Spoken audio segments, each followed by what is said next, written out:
Finance Minister Tito Mboweni presented his medium-term budget speech, much to the dismay of the opposition. Mboweni says national debt is expected to exceed 4.5 trillion rand in the next 3 years. Well, for more analysis on that medium-term budget speech, I'm joined in the studio by economist Xanti Pai. Xanti, good morning. It's good to see you. It's been a long time. I wish it were under better circumstances. We're talking about something more positive. More positive indeed. And just on that note, is there any silver lining in what Tito had to say yesterday? One is looking for such. I think one of the key things one is hopeful about is this idea that he talks about more action being taken around the infrastructure fund, and that actually, is going to have a steward and somebody who's going to make sure that we're actually moving ahead. And I think it's always helpful when there's sort of a person that we look to when we are dealing with something such as important as obviously. And that infrastructure fund is important because it will create projects, then that will create jobs. Absolutely. And will fire up some economic activity. That's, a very, very important thing. We know we have got lots of deficit in infrastructure. I'm sure you would have listened to Minister Sisulu, for example, just the other day talking about our water infrastructure and the lack thereof, and certainly how important water is not just for us to drink and cook, but in terms of actually making sure that the agricultural sector, especially for small agriculture holders who actually need such support. Yeah, but overall, many people are not impressed with the budget speech. I mean, he did talk tough about some things like reducing or cutting the government wage bill, but in introducing this program, Ella, I said we've had that kind of talk before, but every year it looks like the government wage bill is not going down. The SACP disagrees. We had Buti Manamela on ENCA earlier. But overall, standing from the outside, I mean, the government is still the biggest employer in the country. Exactly, and I think one of the disappointing things, of course, in that talk, as you say, this idea every year, or as if actually we are, it's almost patronizing, because in some sense he knows which areas what we want to hear, and so he tells us exactly what we want to hear. I mean, he talks about, cutting ministers' perks, they're going to only drive 8 cars of 800,000 and all of these things. We know that that does not move the mark whatsoever. But of course, the public is always happy to hear those things. Now, and the other point I was wondering about, if you want to rein in government debt as a finance minister, you need the collaboration and the effective implementation of whatever measures you put in place from your cabinet colleagues. Sure. Do they all understand the seriousness that we're having? I mean, we're in a financial and economic mess. We are in an economic mess, and I think one is interesting and who actually understands is an important one. I remember just 2 days ago, Ms. Mavuso, who is a board member of ESCOM. Busisiwe Mavuso.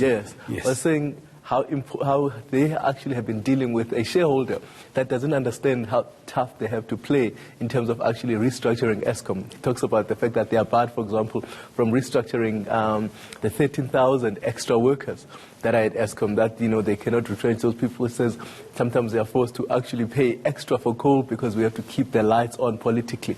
These are serious issues around whether or not we understand. Because I'm also wondering about that, what kind of political backlogs are there? Yeah. Or rather blockages, political blockages, not backlogs, are there. I mean, like public debt is a huge headache. It's a huge headache, and it's getting worse. And I think if we are going to be downgraded for one reason, it's going to be that, because it suggests that at the level it's growing, at the rate it's growing, that it's getting to those levels where it's going to be unmanageable. Remember, we started this year at around 11-12% of all our expenditure actually going to, if your 1/10 of all your expenditure goes to financing debt, not even paying it back, just paying interest, you've got a major, major problem. And I was smiling when I heard the finance minister saying that we're not just going to give money anymore to ESCOM, no more bailouts, but these will be loans. But how will ESCOM pay it back? Currently, they are owing about at least 450 billion rand. Exactly. So how are you going to pay back the extra loans? The extra loans, because actually part of the problem is that they've got loans. I mean, I thought that was interesting. Or even, when you have got a child that you give an allowance every a month, and you say to them, you handle that allowance very badly. Yeah. I'm going to make it a loan. Yeah. How is that going to help? Do you think Moody's tomorrow will give us a negative outlook? I think they actually have to change it to negative. I think it would be irresponsible for them, actually, at this point, not to, nobody, I think, is seeing a downgrade, but certainly a negative outlook to say, look, we have been giving you chances and chances, and you've been promising to actually shift, but we're not shifting. I mean, we are missing every single target, and it's quite consistent. And when you miss every single target in an environment of rising unemployment, inequality and poverty, you are really having a cocktail that could explode in your faces. I'm thinking what's going on in Chile, in Santiago, where I mean, tens of thousands of people literally saying we can't deal with this anymore, and whatever the economy was doing is no longer doing for us. We are losing jobs, and the gap of the haves and the have-nots is just ballooning all the time. We should be very careful of that, because we've seen it in areas where we've got service delivery protests, for example, how hectic those can be. We are seeing it now, and also in competition for resources with foreigners, for example. We are seeing all of these things spurious and actually coming up. We also have problems, especially with young people and unemployment, where before they give up in terms of now going into drugs, into criminality, that actually we are building a society that is ungovernable over a period of time. Now, did you get a sense that whatever in the medium term, because medium-term budgets are like for the next 3 years or so, the new economic strategy that Mr. Mboweni has been cooking and consulting on, whatever, is actually going to come into shape? Because when I looked, I was trying to find a semblance of this plan. Yeah. I couldn't find it. Well, I mean, what he did was to, talk about some of its elements. So that was important. I thought, he put in some of his elements in terms of his speech. But in terms of funding those specific elements, that was sort of not very clear and very clear. One also observes how little talk now there is of the NDP in the language of government. That used to be at every speech you would hear, to fund NDP, NDP this and NDP that. I also thought it was interesting to listen to him talk about, the three priorities: education, social services, and health. And of course, and if you look at one of the things that have been very topical recently have been the national health insurance. And that insurance does not seem to be fundable if you think about how tiny, how little space there is. Yeah, and I mean, how are you going to fund it also in an environment where SARS is not collecting its targeted revenue? It's going to be done by about 4% in terms of what they had planned?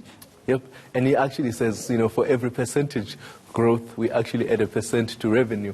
If that is true, then we are far away from actually achieving. And then he's also revised the focus for growth to 0.5%. That's like standing still. We are standing still. I mean, given, of course, how quickly our population is growing and how dependent people are becoming more and more, given the fact that we need to fund social services. If people lose jobs, they rely more and more, of course, on government. Kanti, you said that the silver lining you could see was the fact that there will be this infrastructure fund which will now get going, and hopefully sooner than later.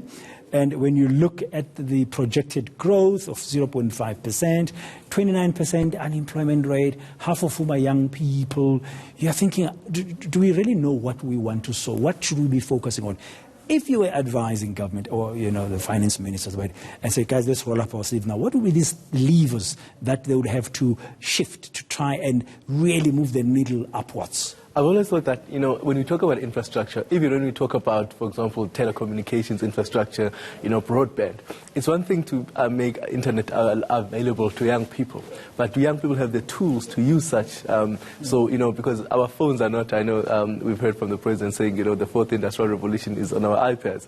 That's not necessarily true. We need people, for example, if we say they must be coding, to give them the laptops to code, the infrastructure and skills and tools to be able to participate. So Auntie, I'm sorry I have to cut you there, but thank you very much for giving some of the insights, because we've got a live briefing that we'd like to go to now.